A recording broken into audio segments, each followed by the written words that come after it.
আজ জানাবো পশ্চিমবঙ্গ দেশ এবং বিদেশের বাছাই করা গুরুত্বপূর্ণ 50টি তাজা সংবাদ। আপনি যদি চ্যানেলে নতুন হয়ে থাকেন তাহলে চ্যানেলটি অবশ্যই সাবস্ক্রাইব করুন, কারণ প্রতিদিনের সেরা খবর আপনার হাতের মুঠোয় পৌঁছে দিতে আমরা আছি সদা প্রস্তুত। খবরের প্রথমেই দেখে নেব সংবাদ শিরোনাম। উত্তাল রাজধানী, যন্তর মন্তরে তুলকালাম লাঠিচার্জ। সাংসদ অভিযানের মধ্যে সিজেপি শীর্ষ নেতা দীপকেই তুলে নিয়ে গেল পুলিশ। দিল্লির বিগ আপডেট। ককরোচ দলের সংসদ অভিযানেই পুলিশের লাঠি, কাঁদানে গ্যাস। শেষে নড্ডার সঙ্গে বৈঠকে 3 দাবি সিজেপির। 21শে জুলাই রিপোর্ট পেশ শুভেন্দু অধিকারীর। এবার মূল অভিযুক্তর নাম প্রকাশ কে সে। তখনকার মুখ্যমন্ত্রী তথ্য দেননি, ওর বিদ্যুৎ মন্ত্রী ফেসে যেতে পারেন। নাম না করে মমতা ও মনীষকে আক্রমণ শুভেন্দুর। 25 লাখের বদলে মমতা দেন 2 লাখ। 21-এর শহীদ পরিবারকে আর্থিক সাহায্য কারচুপির অভিযোগ শুভেন্দুর। 21-এর মঞ্চের আগেই বড় ধাক্কা মমতার। 440 কোটি ফ্রিজ নিয়ে কি জানালো হাইকোর্ট। আমাকে চমকাস না, সরাসরি অভিষেককে কড়া ভাষায় আক্রমণ মদনের। বিধানসভায় শুভেন্দুর কথা শেষ হতেই উঠে দাঁড়িয়ে যা বললেন ফিরহাদ, তাতেই তোলপাড়। চোখের চিকিৎসার জন্য বিদেশ যেতে পারবেন কি অভিষেক, বড় নির্দেশ হাইকোর্টের। ফিরে আসুন, আমি 1 ঘন্টার মধ্যে ইস্তফা দিয়ে দিচ্ছে, অভিষেকের চ্যালেঞ্জ শুনে সায়নী বললেন। 21শে জুলাইয়ের শহীদদের পরিবারকে 25 লক্ষ টাকা দেবে বিজেপি সরকার। নতুন এফআইআর এর ঐতিহাসিক ঘোষণা করে মাস্টার স্ট্রোক মুখ্যমন্ত্রীর। নজিরবিহীন, বিধানসভায় নিজের আসন ছেড়ে অভয়ের মায়ের পাশে বসে কথা বললেন মুখ্যমন্ত্রী। কার নির্দেশে 21শে জুলাইয়ের গুলি, বিধানসভায় রিপোর্ট পেশ করে বিরাট ঘোষণা মুখ্যমন্ত্রীর। শহীদ দিবসে কংগ্রেসের মঞ্চে থাকছে মমতার ছবি, বড় কোনো বার্তা। অভিষেকের জায়গা নিলেন সুদীপ, ফার্স্ট বেঞ্চ থেকে সরে কোথায় এখন বসতে হবে তাকে। দিল্লির যন্তর মন্তরে ভয়ঙ্কর বিক্ষোভ। ককরোচের সাংসদ অভিযান মিছিল থেকে আটক সপানেত্রী অখিলেশ যাদবের স্ত্রী ডিম্পল। ককরোচ জনতা পার্টির বিক্ষোভের বিরুদ্ধে এবার গর্জে উঠলেন কঙ্গনা, কি বললেন বিজেপি সাংসদ। দ্বিতীয় দিনেই মুখ থুবড়ে পড়ল হাইড্রোজেন ট্রেন, ভাইরাল ভিডিও। আসল ঘটনা জানিয়েই বিবৃতি দিল রেল। স্পেন ট্রফি হাতে তোলার সময় পেছন ফিরে দাঁড়িয়ে রইলেন মেসিরা। আর্জেন্টিনার ফুটবলারদের লজ্জাজনক আচরণে বিশ্বজুড়ে নিন্দা। সিজেপি এর প্রতিবাদ তীব্র হতেই অমিত শাহের সঙ্গে বৈঠকে ধর্মেন্দ্র প্রধান, জেপি নাড্ডার সঙ্গে সাক্ষাতের পথেই দলের শীর্ষ নেতারা। 10 মিনিটের বৈঠকে ককরোচ জনতা পার্টিকে আশ্বাস দিলেন জেপি নাড্ডা। ধর্মেন্দ্র প্রধান কি পদত্যাগ করবেন। সিজেপির বিক্ষোভের মধ্যে অমিত শাহের সঙ্গেই বৈঠকে শিক্ষামন্ত্রী। রাজপথে ককরোচ, সংসদে নিট প্রশ্ন ফাঁসেই তুমুল আলোচনার দাবি বিরোধীদের। অধিবেশন মুলতবি স্পিকারের। মমতার বাঙালি লাইনে বড় ক্ষোভ শুভেন্দুর। গুজরাটি শাহের অনুরোধেই 1 সেপ্টেম্বর থেকেই সরকারি স্তরে দরকারি বাংলা। আমাদের সভা মিছিল করতে দেওয়া হচ্ছে না, 21-এর সভাস্থল পরিদর্শনে এসেই মমতার অভিযোগ। রাজনীতির অংশ নেব না, 21শে জুলাই তৃণমূলের কোনো মঞ্চেই নয়, সিদ্ধান্তে অনড় শহীদ বিশ্বনাথ রায়ের পরিবার। আপনি কি ক্রিমিনাল, সুপারি দিয়েই মার্ডার করেন। 21শে জুলাইয়ের আগেই অভিষেককেই নজিরবিহীন আক্রমণ মদন মিত্রের। আবাস যোজনা নিয়ে সুখবর, মিলল 1 লক্ষ পাকা বাড়ি করার টাকা। পঞ্চায়েত প্রধানদের সয়ে আর হবে না কোনো কাজ, বড় সিদ্ধান্ত ঘোষণা দিলীপের। মমতা সরকারের বঞ্চনার পর্দাফাঁস, 21শে জুলাইয়ের ফাইল খুললেন শুভেন্দু অধিকারী। ক্ষমতা হারানোর পর এবার চরম গৃহযুদ্ধ। ক্যামাক স্ট্রিটের নির্দেশেই বাংলায় কোটি কোটি টাকার টিকিট বিক্রি। দলীয় মঞ্চ থেকে অভিষেককে ধুয়ে দিলেন ক্ষুব্ধ বিধায়ক। পুলিশকেই গ্রেপ্তার, ভারী ট্রফি তুলতে গিয়ে অবাক। বিশ্বজয়ের মঞ্চ মাতালো ইয়াম আলীর ভাইয়ের দুষ্টমি। হাইকোর্টে বিরাট ধাক্কা, তৃণমূলের ফ্রিজ থাকছে 3 ব্যাংক অ্যাকাউন্ট। অন্নপূর্ণা যোজনা 3000 টাকা পাননি, এই 5টি কারণে আটকে আছে আপনার টাকা, দ্রুত চেক করুন। 6টা নয় আরো 36টি ব্যাংক অ্যাকাউন্ট আছে তৃণমূলের, জানেন কত টাকা আছে। বিচারপতির পর্যবেক্ষণে উল্লেখ। ককরোচদের সঙ্গে সংসদ অভিযান, দিল্লি পুলিশের হাতে আটক ডিম্পল যাদব, নিন্দায় অখিলেশ। অসমে বন্যা পরিস্থিতি আরো ভয়াবহ, জলবন্দি 1.70 লক্ষ মানুষ, বিশেষ নির্দেশ মুখ্যমন্ত্রীর। E20 পেট্রোল নিয়ে দুশ্চিন্তা, গাড়ির ইঞ্জিন খারাপ হওয়ার প্রমাণ নেই জানালো সরকার। দ্রুত এই কাজ না করলেই বন্ধ হয়ে যাবে রেশন কার্ড, জানুন সরকারের নির্দেশ। নিটার রাম মন্দির নিয়ে মোদীকে তোপ খার্গের, প্রশ্ন তুললেন 56 ইঞ্চি ছাতি নিয়েও। আরশোলা জনতা পার্টির বিক্ষোভে ধুমধুমার দিল্লিতে। টানা বৃষ্টির মাঝে এমন দৃশ্য, শেষ পর্যন্ত কিভাবে বাঁচলেন 7 জন দেখুন। কোমরে দড়ি বেঁধে আনবে পুলিশ, গড়হাজিরার পঞ্চায়েত প্রধানদের চরম হুঁশিয়ারি মন্ত্রী দিলীপের। পথেই বামেরাই, এসআইআর থেকে ওয়াংচোক, লাগাতার আন্দোলনে হারানো জমি ফেরানোর চেষ্টা। 56 বছরের বুড়ো তরুণ বনাম 28-এর আসল যুবশক্তি। নাম না করে রাহুলকে কি বললেন মোদি, তোলপাড় দিল্লি। অনশন চালিয়ে যাব, নাড্ডা সিজেপি নেতাদের মিটিং এর পর কেন এই বার্তা সোনাম ওয়াংচুকের। ককরোচদের বিক্ষোভে লাঠিচার্জ, কাঁদানে গ্যাস, অসুস্থ সাবানা আজমি, উদ্বেগ সিনিপাড়ায়। 5000 পুলিশ কর্মী, বহুস্তরীয় ব্যারিগেড, জলকামান, রাজধানী যেন যুদ্ধক্ষেত্র। সিজেপির সংসদ অভিযান ঠেকাতে মরিয়া দিল্লি পুলিশ। মুড়ি খেয়ে দূর থেকে এই কর্মীরা আসত, মঞ্চের সামনেই থাকতো তারকারা। মমতার 21শে জুলাইকে কটাক্ষ অনুব্রতর। টাকায় সব, দলের কোনো দাম নেই, অভিষেক বন্দ্যোপাধ্যায়ের বিরুদ্ধে ফুঁসে উঠলেন প্রাক্তন বিধায়ক তুঙ্গে রাজনৈতিক বিতর্ক। ছাত্রদের ভয় পায় সরকার, দিল্লিতে লাঠিচার্জের ঘটনায় মোদী সরকারকেই তোপ মমতা বন্দ্যোপাধ্যায়ের। আমার স্বাস্থ্যের থেকেও খারাপ, হঠাৎ বিধানসভায় হাসির রোল। তাপস রায়ের সঙ্গে কি এমন ঘটে গেল নৌশাদের। রবিবার আমি মুর্শিদাবাদ যাচ্ছিলাম, হরিণঘাটাতে চাকা পাংচার হতেই হাইকোর্টের আগে রেগে ফেটে পড়লেন কল্যাণ। বুলডোজার এসে ভেঙে গুড়িয়ে দিল তৃণমূলের বেআইনি পার্টি অফিস। সিজেপির সংসদ অভিযান কর্মসূচির কড়া নিরাপত্তা, সংসদ চত্বরে নিরাপত্তার কারণেই বন্ধ বেশ কয়েকটি মেট্রো স্টেশন। হাত পা বাঁধা অবস্থায় নদী থেকে বিজেপি কর্মীর মৃতদেহ উদ্ধার, চাঞ্চল্য নওদায়। কুয়েতের তাপবিদ্যুৎ কেন্দ্রে ভয়ঙ্কর হামলা, ইরানের ভিডিও ভাইরাল, কড়া নিন্দা আমেরিকার। খার্ক দ্বীপে পা রাখলে কেউ বেঁচে ফিরবে না, মার্কিন সেনাকেই সরাসরি চ্যালেঞ্জ ইরানের। আগামীকালের আবহাওয়া, 21শে জুলাই কলকাতা সহ দক্ষিণবঙ্গে ভারী বৃষ্টির সতর্কতা, উত্তরে কমলা অ্যালার্ট। এতক্ষণ শুনছিলাম সংবাদ শিরোনাম, এবার আসছে খবরের বিস্তারিত। এর আগে একটি ছোট্ট রিকোয়েস্ট, আপনি যদি এই চ্যানেলে নতুন হয়ে থাকেন তাহলে চ্যানেলটিকে অবশ্যই সাবস্ক্রাইব করুন।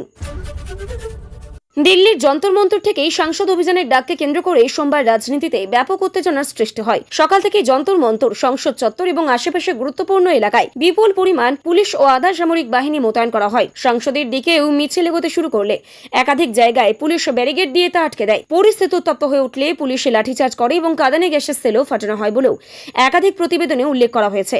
বিক্ষোভকারীদের অভিযোগ, শান্তিপূর্ণ মিছিলেই অতিরিক্ত বল প্রয়োগ করা হয়েছে। অন্যদিকে দিল্লি পুলিশের দাবি, ব্যারিকেড ভেঙে সংসদের দিকে এগোনোর চেষ্টা হওয়ায় আইন শৃঙ্খলা বজায় রাখতেই পদক্ষেপ নেওয়া হয়। বিক্ষোভ চলাকালীন সিজেপির নেতা অভিজিৎ দীপকে ঘিরেও বিভ্রান্তিকর খবর ছড়ায়। কয়েকটি প্রতিবেদনে তাকে আটক করার দাবিও করা হলেও পরে সিজেপির পক্ষ থেকেই জানানো হয় তাকে গ্রেপ্তার বা আটক করা হয়নি। ঘটনার জেরে রাজধানী জুড়ে নিরাপত্তা আরও জোরদার করা হয় এবং বহু বিক্ষোভকারীকেই আটক করে বিভিন্ন থানায় নিয়ে যাওয়া হয়। সংসদ অভিযানের সময় পুলিশের সঙ্গে বিক্ষোভকারীদের সংঘর্ষের পর পরিস্থিতি আরও উত্তপ্ত হয়ে ওঠে। বিক্ষোভকারীদের অভিযোগ, লাঠিচার্জ ও কাঁদানে গ্যাস ব্যবহার করে মিছিল ছত্রভঙ্গ করার চেষ্টা করা হয়। দিল্লি পুলিশের দাবি, বিক্ষোভকারীদের একাংশ ব্যারিকেড ভাঙার চেষ্টা করলে পরিস্থিতি নিয়ন্ত্রণে আনতেই আইন অনুযায়ী ব্যবস্থা নেওয়া হয়। এই ঘটনার পর সিজেপি প্রতিনিধিদের সঙ্গে কেন্দ্রীয় স্বাস্থ্যমন্ত্রী তথা বিজেপির সর্বভারতীয় সভাপতি জেপি নাড্ডার বৈঠক হয়। বৈঠকে সংগঠনের পক্ষ থেকেই 3টি প্রধান দাবি তুলে ধরা হয়। সরকারের পক্ষ থেকে বিষয়গুলি বিবেচনার আশ্বাস দেওয়া হয়েছে বলেও সিজেপি দাবি করেছে। তবে আন্দোলনকারীরা জানিয়েছেন কেবল আশ্বাসেই সন্তুষ্ট নন তারা। দাবিগুলি বাস্তবায়নের ক্ষেত্রেও বিষয়ে স্পষ্ট পদক্ষেপ না হওয়া পর্যন্ত আন্দোলন চালিয়ে যাওয়া হবে। এইদিকে পুলিশও জানিয়েছে রাজধানীতেই আইন শৃঙ্খলা বজায় রাখতেই প্রয়োজনীয় নিরাপত্তা বহাল থাকবে। সংসদ অভিযানের কর্মসূচিকে সমর্থন জানাতেই বিভিন্ন বিরোধী দলের নেতারা যন্তর মন্তর উপস্থিত হন। সমাজবাদী পার্টির সাংসদ ডিম্পল যাদব বিক্ষোভকারীদের সঙ্গে যোগ দেন এবং আন্দোলনের প্রতি সমর্থন জানান। মিছিল ও নিরাপত্তা ব্যবস্থা নিয়ে ঘিরে তৈরি হওয়া এই আইন শৃঙ্খলার মধ্যেই তাকে পুলিশ সরিয়ে নিয়ে যায় এবং আটক করা হয় বলেও কিছু সংবাদ মাধ্যমে দাবি করা হলেও বিভিন্ন প্রতিবেদনে এই বিষয়ে ভিন্ন তথ্য রয়েছে। নিশ্চিতভাবে যা জানা যাচ্ছে তা হল ডিম্পল যাদব আন্দোলন স্থলে উপস্থিত থেকে আন্দোলনকারীদের সমর্থন করেন এবং শিক্ষা সংক্রান্ত দাবিগুলি সংসদে উত্থাপনের আশ্বাস দেন। গোটা ঘটনাকে কেন্দ্র করে রাজধানীর রাজনৈতিক উত্তেজনা আরও বেড়ে যায় এবং বিরোধী দলগুলি পুলিশের ভূমিকা নিয়ে এই প্রশ্ন তোলে। অন্যদিকে দিল্লি পুলিশ জানায় সংসদ অধিবেশন চলাকালীন নিরাপত্তা নিশ্চিত করতে কঠোর ব্যবস্থা নেওয়া হয়েছে। দিল্লিতে সিজেপির আন্দোলন ঘিরে দেশজুড়ে রাজনৈতিক চাপ বাড়তে শুরু করায় কেন্দ্রীয় সরকারের শীর্ষ পর্যায়ে একাধিক গুরুত্বপূর্ণ বৈঠক অনুষ্ঠিত হয়েছে। সংসদ অভিযানের সময় রাজধানীতেই বিক্ষোভ, পুলিশের সঙ্গে ধস্তাধস্তি এবং আন্দোলনকারীদের আটক হওয়ার ঘটনায় পরিস্থিতি উত্তপ্ত হয়ে ওঠে। সেই আবহেই কেন্দ্রীয় স্বরাষ্ট্রমন্ত্রী অমিত শাহ শিক্ষামন্ত্রী ধর্মেন্দ্র প্রধানের সঙ্গে দীর্ঘ বৈঠক করেন। বৈঠকে চলমান আন্দোলন, শিক্ষা ব্যবস্থাকে ঘিরে তৈরি হওয়া বিতর্ক, আইন শৃঙ্খলা পরিস্থিতি এবং আন্দোলনকারীদের দাবিগুলি নিয়ে বিস্তারিত আলোচনা করা হয়েছে বলেও সরকারি সূত্রেই জানা গিয়েছে। একই সময়ে সিজেপির শীর্ষ নেতারা বিজেপির সর্বভারতীয় সভাপতি জে.পি. নাড্ডার সঙ্গে বৈঠকে বসেন এবং তাদের 3টি প্রধান দাবি সরকারের সামনে তুলে ধরেন। আন্দোলনকারীদের বক্তব্য শুধুমাত্র আশ্বাস নয়, নির্দিষ্ট সময়সীমার মধ্যে দৃশ্যমান পদক্ষেপ চাই। সরকারের পক্ষ থেকে শান্তিপূর্ণ আলোচনার মাধ্যমে সমস্যার স্থায়ী সমাধানের আশ্বাস দেওয়া হলেও আন্দোলনকারীরা জানিয়েছেন লিখিত প্রতিশ্রুতি না পাওয়া পর্যন্ত তাদের আন্দোলন থামবে না। দিল্লি পুলিশের পক্ষ থেকে রাজধানীতে অতিরিক্ত নিরাপত্তা ব্যবস্থা বজায় রাখা হয়েছে। এই পরিস্থিতির উপর সার্বক্ষণিক নজর রাখা হচ্ছে। রাজনৈতিক পর্যবেক্ষকদের মতে এই বৈঠকগুলি থেকে ভবিষ্যতে সরকারের অবস্থান আরও স্পষ্ট হতে পারে। শিক্ষামন্ত্রী ধর্মেন্দ্র প্রধানকে ঘিরে রাজনৈতিক চাপ ক্রমশ বাড়ছে। সিজেপির আন্দোলনের অন্যতম প্রধান দাবি হিসেবে তার পদত্যাগের বিষয়টি সামনে আসায় দিল্লির রাজনৈতিক মহলে ব্যাপক আলোচনা শুরু হয়েছে। এই পরিস্থিতির মধ্যে স্বরাষ্ট্রমন্ত্রী অমিত শাহের সঙ্গেই তার বৈঠকে বিশেষ গুরুত্ব পেয়েছে। বৈঠকে আন্দোলনের বর্তমান পরিস্থিতি, বিভিন্ন দাবির রাজনৈতিক ও প্রশাসনিক প্রভাব এবং পরবর্তী করণীয় নিয়ে বিস্তারিত আলোচনা হয়েছে বলেও সূত্রের খবর। তবে বৈঠক শেষে সরকারের পক্ষ থেকে ধর্মেন্দ্র প্রধানের পদত্যাগ নিয়ে কোনো ঘোষণা করা হয়নি। আন্দোলনকারীরা স্পষ্ট জানিয়েছে তাদের দাবি পূরণ না হওয়া পর্যন্ত কর্মসূচি চলবে। অন্যদিকে সরকারের বক্তব্য, আলোচনার পথ খোলা রয়েছে এবং আইন শৃঙ্খলা বজায় রাখতেই পরিস্থিতি মোকাবিলা করা হবে। দিল্লিতে অতিরিক্ত পুলিশ মোতায়েন করা হয়েছে এবং গুরুত্বপূর্ণ এলাকায় নজরদারি বাড়ানো হয়েছে। আন্দোলনের পরবর্তী কর্মসূচির দিকে এখন রাজনৈতিক মহলের নজর রয়েছে।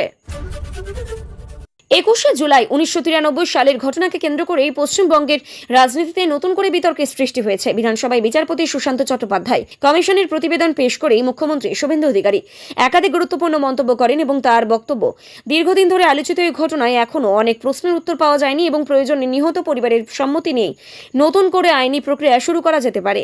তিনি আরও বলেন, কমিশনের সামনে সব গুরুত্বপূর্ণ সাক্ষীর বক্তব্য না আসায়, তদন্তের গুরুত্বপূর্ণ সাক্ষীর বক্তব্য না আসায় কিছু দিক অমীমাংসিত থেকে গেছে। এই মন্তব্যের পর রাজনৈতিক মহলে তীব্র প্রতিক্রিয়া দেখা যায়। বিরোধীরা অভিযোগ করছে বিষয়টি নিয়ে রাজনৈতিক ব্যবস্থা ব্যবহার করার চেষ্টা করা হচ্ছে। অন্যদিকে সরকারের দাবি, কমিশনের প্রতিবেদনের ভিত্তিতে পরবর্তী পদক্ষেপ বিবেচনা করা হচ্ছে। শহীদ পরিবারের একাংশ ঘটনার পূর্ণ সত্য প্রকাশের দাবি জানিয়েছেন। ফলে দীর্ঘদিনের পুরনো এই ঘটনাকে ঘিরে আবারও রাজনৈতিক উত্তাপ বেড়েছে এবং বিষয়টি নিয়ে নতুন করে আলোচনার কেন্দ্রে উঠে আসছে। 21শে জুলাই শহীদ পরিবারগুলিকে আর্থিক সহায়তা দেওয়া নিয়ে নতুন করে রাজনৈতিক বিতর্ক শুরু হয়েছে। মুখ্যমন্ত্রী শুভেন্দু অধিকারী দাবি করেছেন, বিচারপতি সুশান্ত চট্টোপাধ্যায় কমিশনের সুপারিশ অনুযায়ী প্রত্যেক শহীদ পরিবারের জন্য 25 লক্ষ টাকা ক্ষতিপূরণের প্রস্তাব দিয়েছিল। তার অভিযোগ, পূর্ববর্তী সরকারের সময় সেই সুপারিশ কার্যকর না করে মাত্র 2 লক্ষ টাকা করে আর্থিক সাহায্য দেওয়া হয়েছিল। সেই অভিযোগ সামনে আসার পর রাজনৈতিক মহলে ব্যাপক আলোচনা শুরু হয়েছে। সরকারের পক্ষ থেকে জানানো হয়েছে, কমিশনের সুপারিশ এবং সংশ্লিষ্ট নথিপত্র খতিয়ে দেখা হচ্ছে। পাশাপাশি শহীদ পরিবারের সদস্যদের মতামতকে গুরুত্ব দেওয়া হবে বলেও ইঙ্গিত দেওয়া হয়েছে। অন্যদিকে বিরোধীরা এই অভিযোগের বিরোধিতা করে বলেছে, বিভিন্ন রাজনৈতিক উদ্দেশ্য তুলে ধরা হচ্ছে। ফলে আর্থিক সহায়তা, কমিশনের সুপারিশ এবং দীর্ঘদিনের এই ঘটনার বিভিন্ন দিক নিয়ে নতুন করে বিতর্কের সৃষ্টি হয়েছে। রাজনৈতিক বিশ্লেষকদের মতে বিষয়টি আগামী দিনেও রাজ্য রাজনীতির অন্যতম আলোচিত ইস্যু হয়ে থাকতে পারে। কলকাতা হাইকোর্টে তৃণমূল কংগ্রেসের 3টি ব্যাংক অ্যাকাউন্টে থাকা প্রায় 440 কোটি টাকার ওপর জারি থাকা ফ্রিজ নির্দেশ নিয়ে গুরুত্বপূর্ণ শুনানি অনুষ্ঠিত হয়েছে। মামলায় তৃণমূলের পক্ষ থেকে অন্তর্বর্তী স্বস্তি চেয়ে এই ব্যাংক অ্যাকাউন্টগুলি পরিচালনার অনুমতি চাওয়া হলেও আদালত এই পর্যায়ে তা মঞ্জুর করেনি। আদালতের পর্যবেক্ষণ, প্রাথমিকভাবে এমন কোনো কারণ আদালতের সামনেই তুলে ধরা যায়নি যার ভিত্তিতে তদন্ত চলাকালীন ফ্রিজ নির্দেশ প্রত্যাহার করা যায়। ফলে আপাতত সংশ্লিষ্ট অ্যাকাউন্টগুলির উপর জারি নিষেধাজ্ঞা করা হয়েছে। এই মামলাটি অর্থ পাচার সংক্রান্ত তদন্তের দিকে যুক্ত এবং বিষয়টি নিয়ে এনফোর্সমেন্ট ডিরেক্টরেট তদন্তও চলছে। আদালতে জানিয়েছে, মামলার পরবর্তী শুনানির সমস্ত পক্ষের বক্তব্য বিবেচনা করেই পরবর্তী সিদ্ধান্ত নেওয়া হবে। এই রায়কে কেন্দ্র করে রাজ্যের রাজনৈতিক মহলে নতুন করে বিতর্ক শুরু হয়েছে। বিরোধীরা একের শাসক দলের জন্যই বড় ধাক্কা বলে দাবি করছে। অন্যদিকে তৃণমূলের বক্তব্য, তারা আইনি লড়াই চালিয়ে যাবে এবং আদালতে নিজেদের অবস্থান তুলে ধরবে। মামলার শুনানির পরবর্তী শুনানির দিকে এখন রাজনৈতিক মহলের নজর রয়েছে। তৃণমূল কংগ্রেসের অভ্যন্তরীণ রাজনৈতিক টানাপোড়েনের আবহেই মদন মিত্রের একটি মন্তব্য নতুন করে আলোচনার কেন্দ্রবিন্দুতে উঠে এসেছে। সংবাদ মাধ্যমে প্রকাশিত বক্তব্যেই তিনি মমতা বন্দ্যোপাধ্যায়কে উদ্দেশ্য করে কড়া ভাষায় প্রতিক্রিয়া জানিয়েছেন। তার বক্তব্যে দলের সাম্প্রতিক পরিস্থিতি, নেতৃত্বের ভূমিকা এবং সাংগঠনিক সিদ্ধান্ত নিয়ে অসন্তোষের ইঙ্গিত পাওয়া যায়। এর আগে এই মদন মিত্র বিদেশি শিবিরে এর আগেই মদন মিত্র বিদ্রোহী শিবিরে যোগ দিয়ে অভিষেক বন্দ্যোপাধ্যায়ের নেতৃত্বে নিয়েও প্রশ্ন তুলেছিলেন। তবে এই নতুন মন্তব্যের পর তৃণমূলের কেন্দ্রীয় নেতৃত্বের পক্ষ থেকে আনুষ্ঠানিক কোনো বিস্তারিত প্রতিক্রিয়া সামনে আসেনি। রাজনৈতিক পর্যবেক্ষকদের মতে এই প্রশাসনিক সাম্প্রতিক সময়ে দলীয় অন্দরে মতপার্থক্য প্রকাশ্যে আসা এই ধরনের মন্তব্য আরও তাৎপর্যপূর্ণ হয়ে উঠেছে। যদিও বিষয়টি মূলত রাজনৈতিক বক্তব্যের পর্যায়ে রয়েছে এবং এর জবাবেই দলের তরফে কি অবস্থান নেওয়া হয় সেদিকে এখন নজর রয়েছে। দল থেকে নেতা নেত্রীদের উদ্দেশ্যে অভিষেক বন্দ্যোপাধ্যায়ের প্রকাশ্য চ্যালেঞ্জ ঘিরে তৃণমূলের অন্দরে রাজনৈতিক বিতর্ক আরও তীব্র হয়েছে। তিনি বলেন, যারা দল ছেড়ে গিয়েছে তারা এখনও সমালোচনা করছেন। যদি তারা আবার মমতা বন্দ্যোপাধ্যায়ের নেতৃত্বে দলে ফিরে আসেন তাহলে তিনি 1 ঘন্টার মধ্যে নিজের পদ থেকে ইস্তফা দেবেন। এই বক্তব্য প্রকাশ্যে আসার পর বিভিন্ন মহলে নানা প্রতিক্রিয়া দেখা যায়। বিরোধী শিবিরের নেত্রী সায়নী ঘোষ এই বিষয়ে মন্তব্য করেন। সংবাদ মাধ্যমের প্রশ্নের উত্তরেই তিনি সংক্ষিপ্ত প্রতিক্রিয়ায় বলেন, ভেরি নাইস অফ হিম। পাশাপাশি অন্য বিরোধী নেতারাও এই মন্তব্যকে কেন্দ্র করে কটাক্ষ করেন এবং দাবি করেন এই অবস্থানকে অনেক আগে নেওয়া উচিত ছিল। অন্যদিকে অভিষেকপন্থী শিবিরের বক্তব্য, এটি দলের প্রতি তার আত্মবিশ্বাসের প্রকাশ এবং দলত্যাগীদের উদ্দেশ্যে রাজনৈতিক বার্তায়। ঘটনাকে কেন্দ্র করে তৃণমূলের অভ্যন্তরীণ রাজনীতি নিয়ে নতুন করে আলোচনা শুরু হয়েছে এবং আগামী দিনে এর রাজনৈতিক প্রভাব কি হতে পারে তা নিয়ে আলোচনা চলছে। সংসদে তৃণমূল কংগ্রেসের আসন বিন্যাস নিয়ে নতুন করে রাজনৈতিক আলোচনা শুরু হয়েছে। দলের সংসদের বসার জায়গায় কিছু পরিবর্তন হওয়ায় অভিষেক বন্দ্যোপাধ্যায়কে আগের আসন থেকে অন্যত্র বসতে হয়েছে এবং সামনের সারির একটি আসনেই সুদীপ বন্দ্যোপাধ্যায়কে দেখা যায়। এই পরিবর্তন ঘিরেই বিভিন্ন মহলে জল্পনা শুরু হলেও দলীয় সূত্রের দাবি এটি সংসদের অভ্যন্তরীণ আসন বিন্যাস এবং সাংগঠনিক প্রয়োজন অনুযায়ী করা হয়েছে। বিষয়টিকে কেন্দ্র করে রাজনৈতিক মহলে নানা ব্যাখ্যা সামনে এলেও তৃণমূল কংগ্রেসের পক্ষ থেকে জানানো হয়েছে, এটি কোনো মতবিরোধ বা নেতৃত্বের পরিবর্তনের ইঙ্গিত নয়। সংসদে দলের ভূমিকা ও কৌশল আগের মতোই থাকবে বলেও জানানো হয়েছে। রাজনৈতিক বিশ্লেষকদের মতে সংসদে কে কোথায় বসেছেন তা নিয়ে আলোচনা হলেও এর সঙ্গে দলীয় নেতৃত্বের অবস্থানের সরাসরি সম্পর্ক টানা ঠিক হবে না। ফলে এই বিষয়টি নিয়ে জল্পনা চললেও আনুষ্ঠানিকভাবে এটিকে কেবল আসন পুনর্বিন্যাস হিসেবেই দেখা হচ্ছে।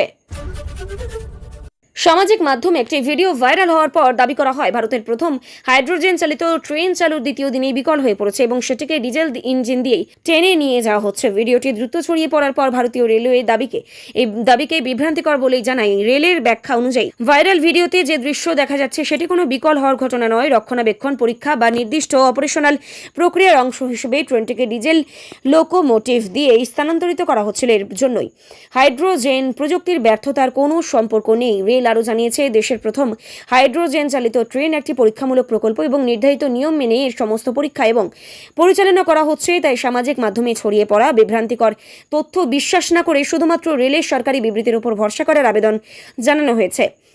বিশেষজ্ঞদের মতে নতুন প্রযুক্তির ক্ষেত্রে এই পরীক্ষামূলক পর্যায়ে এই ধরনের স্থানান্তর বা রক্ষণাবেক্ষণ স্বাভাবিক বিষয় এবং তা প্রযুক্তির ব্যর্থতার প্রমাণ করে না। রাজ্য সরকারের তরফে ঘোষণা করা হয়েছে যে আগামী 1 সেপ্টেম্বর থেকেই পশ্চিমবঙ্গ সরকারের দপ্তরগুলিতেই সরকারি কাজকর্মে বাংলা ভাষার ব্যবহার বাধ্যতামূলক করা হবে। সরকারের বক্তব্য, রাজ্যের প্রশাসনিক কাজে মাতৃভাষার ব্যবহার আরও জোরদার করার এই সিদ্ধান্তের উদ্দেশ্য। তবে কেন্দ্রীয় সরকারের সঙ্গে যোগাযোগের ক্ষেত্রে প্রয়োজন অনুযায়ী হিন্দি বা ইংরেজি ব্যবহার করা যাবে। এই সিদ্ধান্তকে ঘিরে রাজনৈতিক প্রতিক্রিয়াও শুরু হয়েছে। বিরোধী শিবিরের দাবি, বাংলা ভাষার মর্যাদা রক্ষা করা জরুরি হলেও বিষয়টি নিয়ে রাজনীতি করা উচিত নয়। অন্যদিকে সরকারের বক্তব্য, বাংলা ভাষাকে প্রশাসনের মূল ভাষা হিসেবে প্রতিষ্ঠিত করার লক্ষ্যেই এই পদক্ষেপ নেওয়া হয়েছে। ভাষা নীতি নিয়ে আগামী দিনের রাজনৈতিক বিতর্ক আরও বাড়তে পারে বলে মনে করছে পর্যবেক্ষকরা।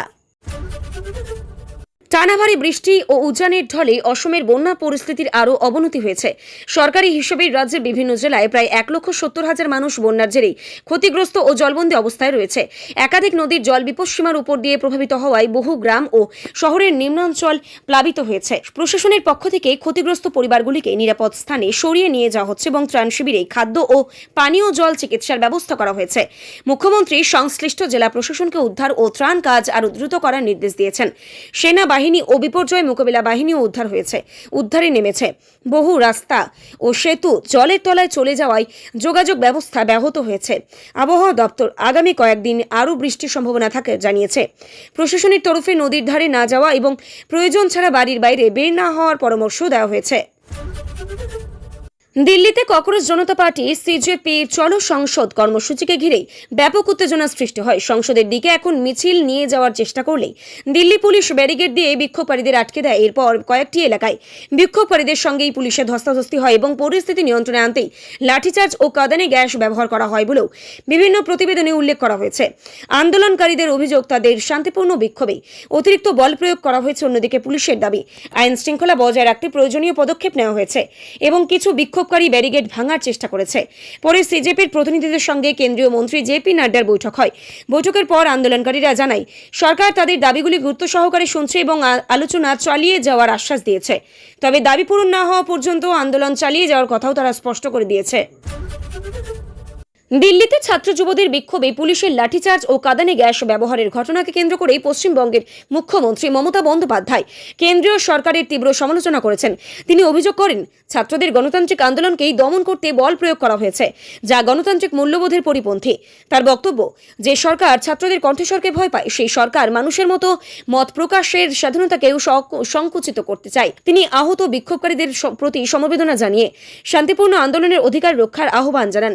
একদিকে বিরোধী দলের একাধিক নেতা এই ঘটনার নিন্দা করেছেন, অন্যদিকে দিল্লি পুলিশের দাবি পরিস্থিতি নিয়ন্ত্রণে রাখতেই এবং নিরাপত্তা বজায় রাখতেই প্রয়োজনীয় ব্যবস্থা নেওয়া হয়েছে। ঘটনাকে কেন্দ্র করে দেশজুড়ে রাজনৈতিক বিতর্ক আরও তীব্র হয়েছে এবং আন্দোলনকারী সংগঠনগুলি তাদের দাবি পূরণ না হওয়া পর্যন্ত কর্মসূচি চালিয়ে যাওয়ার ঘোষণা দিয়েছে। হুগলির ডানকুনিতে তৃণমূল কংগ্রেসের একটি দলীয় কার্যালয়ে প্রশাসনের বুলডোজার অভিযানকে ঘিরে রাজনৈতিক উত্তেজনা ছড়িয়েছে। প্রশাসনের দাবি, ভবনটি অনুমোদিত নকশা ছাড়া নির্মিত হওয়া এবং আইনি প্রক্রিয়া সম্পন্ন হওয়ার পরেই ভাঙার পদক্ষেপ নেওয়া হয়েছে।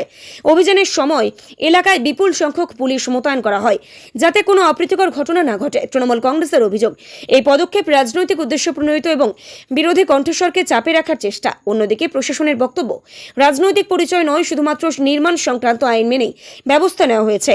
ঘটনাকে কেন্দ্র করে এই এলাকায় রাজনৈতিক চাপানোতর শুরু হয়েছে এবং বিষয়টি আদালতেও গড়াতে পারে বলেও ইঙ্গিত মিলেছে। সাম্প্রতিক সময়ে পশ্চিমবঙ্গে বেআইনি নির্মাণ ঘিরে প্রশাসনিক অভিযানের মধ্যে এই ঘটনাও বিশেষভাবে আলোচনায় উঠে আসছে। আলিপুর আবহাওয়া দপ্তর জানিয়েছে 21শে জুলাই কলকাতা সহ দক্ষিণবঙ্গের একাধিক জেলায় ভারী বৃষ্টির সম্ভাবনা রয়েছে। সক্রিয় মৌসুমী অক্ষরেখা ও বঙ্গোপসাগর থেকে প্রচুর জলীয় বাষ্প প্রবেশ করায় বৃষ্টির পরিমাণ বাড়তে পারে। কলকাতা, হাওড়া, হুগলি ও উত্তর দক্ষিণ 24 পরগনা, পূর্ব ও পশ্চিম মেদিনীপুর, পূর্ব বর্ধমান সহ বিভিন্ন জেলায় বজ্রবিদ্যুৎ সহ ভারী বৃষ্টির পূর্বাভাস দেওয়া হয়েছে। উত্তরবঙ্গের কয়েকটি জেলায় আরও বৃষ্টির সম্ভাবনা কমলা সতর্কতা জারি করা হয়েছে। ভারী বৃষ্টির কারণেই জল জমা, যান চলাচলে বিঘ্ন এবং নিচু এলাকায় জলাবদ্ধতার আশঙ্কাও রয়েছে। মৎস্যজীবীদের প্রয়োজন ছাড়া গভীর সমুদ্রে না যাওয়ার পরামর্শ দেওয়া হয়েছে। প্রশাসনকে সম্ভাব্য পরিস্থিতির জন্য প্রস্তুত থাকতে বলা হয়েছে এবং সাধারণ মানুষকে আবহাওয়া দপ্তরের পরামর্শ মেনে চলার অনুরোধ জানানো হয়েছে।